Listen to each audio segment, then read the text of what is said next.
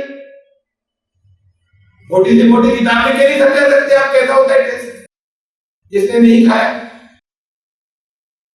یہ بتانے والا یہ غور کرتا ہے کہ یہ کیا جانتا ہے، اس میں بھی کوئی چیز چھڑتا ہے کیسا ہوتا ہے. اسے یہ ہوتی ہے مثال. اللہ کی صفات ساری مثالی ہیں، اور ان معنوں میں نہیں ہے جو جس معنی میں ہم اس کو اپنے استعمال اپنے لیے کرتے ہیں. نہ اس کا دیکھنے کا مطلب وہ ہے جیسے ہم دیکھتے ہیں، نہ اس کے سننے کا مطلب یہ ہے جیسے ہم سنتے ہیں. اور کوئی بھی اور جتنے گن ہے اور کوئی بھی اور صفت، اس کا وہ مطلب نہیں ہے جو ہم اپنے یہاں سمجھتے ہیں اپنے لیے. یہ صرف مثال ہے. تو اس کی مثالیں صفات ہے تو آگے صفات بتائی دی. تو اللہ کی صفات تو بہت ہے نا، وہ العزیز الحکیم، وہ قوت اور طاقت والا بھی، عزیز بھی، وہ حکمت والا بھی، حکیم بھی. یہ ہے اس کی مثال. وَلَوْ يُؤَاخِذُ اللَّهُ النَّاسَ بِظُلْمِهِمْ مَا تَرَكَ عَلَيْهَا مِن دَابَّةٍ. اور اگر اللہ لوگوں کی زیادتیوں پر، لوگوں کے حدیں پار کرنے پر، ظلم کہتے ہیں حدوں کو پار کرنا، کسی چیز کو اس کے صحیح مقام سے ہٹا دینا.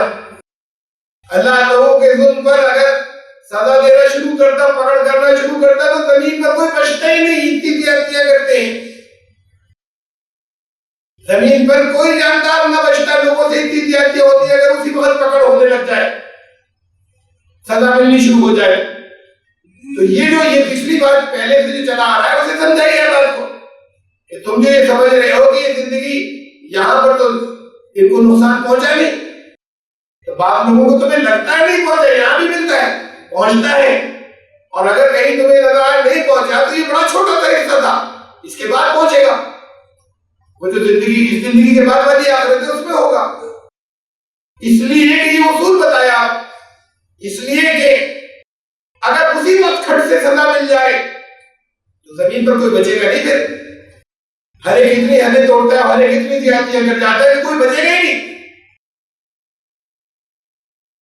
لیکن ایسا نہیں ہے کہ سزا نہیں ملتی، نتیجہ نہیں برآمد ہوتا. اللہ نے ایک قانون یہ بھی ساتھ میں رکھا مہلت کا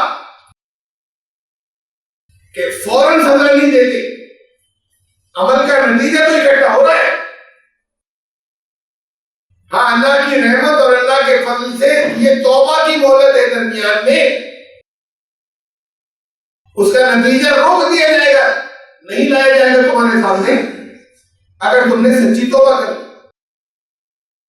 لیکن اگر سچی توبہ نہیں کی، وَلَٰكِن يُؤَخِّرُهُمْ إِلَىٰ أَجَلٍ مُّسَمًّى، اس کو مؤخر کیا جاتا ہے، اس کو ڈیلے کیا جاتا ہے نتیجے کو. اس کا جو ٹائم ہے، ایک ٹائم جو مقرر کیا ہے اللہ نے، وہاں تک ڈیلے کیا جاتا ہے. لگاتار بے احتیاطیاں کرتے چلے جا رہے ہیں، کچھ نہیں ہوتا. پھر ایک دن ہارٹ اٹیک ہو گیا، نتیجہ مل رہا تھا، ہے کہ نہیں، کچھ نہیں ہوتا. وہ نتیجہ رزلٹ اکٹھا ہو رہا تھا. لیکن ایک مہلت رکھی ہے اللہ نے، اس مہلت میں اگر پلٹ گئے تو نہیں ہوگا. پھر وہ اسے کہتے ہیں توبہ. آئندہ نہیں کیا رک گئے، خالی یہ نہیں کہ نہیں کرنا چاہیے، رک گئے تو یہ ہے اللہ کا فضل، توبہ قبول ہو گئی کہ اب نہیں ہوگا۔ لیکن پھر نہیں رکے کہ کچھ نہیں ہوتا، فَإِذَا جَاءَ أَجَلُهُمْ، جب وہ مدت پوری ہو جاتی ہے، جتنی مہلت دی وہ قانون پورا ہو جاتا ہے، لَا يَسْتَأْخِرُونَ سَاعَةً وَلَا يَسْتَقْدِمُونَ، پھر ایک گھڑی کا بھی فرق نہیں ہوتا، نہ پہلے نہ بعد کو، پھر وہ نتیجہ آ جاتا ہے سامنے۔ تو یہ بہت رحمت ہے اللہ کی، یہ مہلت کا ٹائم پیریڈ دینے کا ذاتہ بڑی رحمت ہے اللہ کی۔ یہی تمہاری زندگی کے اندر جو یہاں کے جو قانون ہے اس میں ہوتا ہے، جس میں سے ایک کا میں نے ذکر کیا ہے صحت کا قانون، اور یہی گناہ اور ثواب اور اجر اور گناہ کے معاملے میں ہوتا ہے، اور یہی تمہارے معاملات اور تمہاری جو انٹرنل لائف ہے جو نظر نہیں آتی اس میں ہوتا ہے کہ تمہاری غلطیوں کے اوپر سزا نہیں دے دی جاتی فوراً۔ مہلت کا اللہ کا ضابطہ، ہر چیز کی مہلت مقرر ہے کہ غلط اکٹھا ہو رہا ہے، نتیجہ ہو رہا ہے، ایسا نہیں کہ وہ کچھ بھی نہیں ہوا۔ ہاں اگر توبہ کر لی تو، اور توبہ کا مطلب ہے رک گئے، خالی اللہ توبہ استغفر اللہ کی تسبیح نہیں، ورنہ تو جو عمل کیا وہ نتیجہ تو ہو رہا ہے اکٹھا، تمہیں نظر نہیں آ رہا۔ اور پھر جب جیسے مہلت پوری ہوگی، اب ایک گھڑی کی بھی تاخیر نہیں ہوگی، اب پکڑ آ گئی، اب نتیجہ آ گیا سامنے، اب سزا مل گئی۔ وہ سزائیں کبھی یہاں ملتی ہے، مہلت اتنی ہوتی ہے، کبھی وہ مہلت تھوڑی آگے کی ہوتی ہے، وہاں سزا ملے گی۔ تو پھر اس کے بعد نہ اس سے پہلے نہ اس کے بعد کو پھر ذرا سی بھی تاخیر نہیں ہوتی۔ لا یستاخرون ساعۃ، سب کچھ اللہ کے قانون کے مطابق ہوتا ہے، اس سے پہلے نہیں سامنے تمہیں نظر آئے گا سزا ملتی بھی، لیکن ایک گھڑی کی بھی تاخیر نہیں ہوگی، ڈیلے نہیں ہوگا، پھر ملے گی۔ تو یہی ضابطہ جو تمہیں یہاں اس دنیا میں قانون نظر آتا ہے کہ مہلت ملی بھی ہے، یہی ضابطہ جو ہے جو نظر تمہاری زندگی جو تمہیں نظر نہیں آتا حصہ، اس زندگی میں بھی تمہارے یہی قانون ہے۔ ایسا مت سمجھو کہ غلطیاں کر کے اور اللہ کے قانون کی خلاف ورزی کر کے صاف نکل جاؤ گے، نہیں نکل کے جا سکتے، یہ ہو رہا ہے اکٹھا۔ یہ اللہ کی رحمت ہے کہ وہ اس نے ٹائم رکھا ہوا ہے کہ اس پہ اس بیچ میں سمجھ جاؤ تو پھر معافی اتنے تھے، یہ رحمت ہے، یہ توبہ والا حصہ ہے۔ اور جب پکڑ آ جائے گی تو پھر معافی نہیں ہوگی، ہو چکا ہے، ہو گیا پیرالیسس، ہو گیا اٹیک ہو گیا، اب معافی ختم، ہی مہلت پوری ہو گئی، اس سے ذرا پہلے تک سمجھ جاتے رک جاتے۔ تو ایسے ہی غلطیوں کی جو تم کرتے ہو سزا ملے گی، عذاب آتا ہے، لیکن جب آ جاتا ہے پھر نہیں ہٹتا، اس سے پہلے توبہ کا موقع ہوتا ہے۔ یہ ہے اللہ کا ضابطہ، تمہیں اس دھوکے میں نہیں ڈالے گی۔ یہاں بہت سے لوگ تو ٹھیک ٹھاک گزر جاتے ہیں۔ آیت نمبر 61 تک پہنچے ہیں، 61 سورہ محل کی، انشاءاللہ نبی کی رہی تو آئندہ پھر آئے۔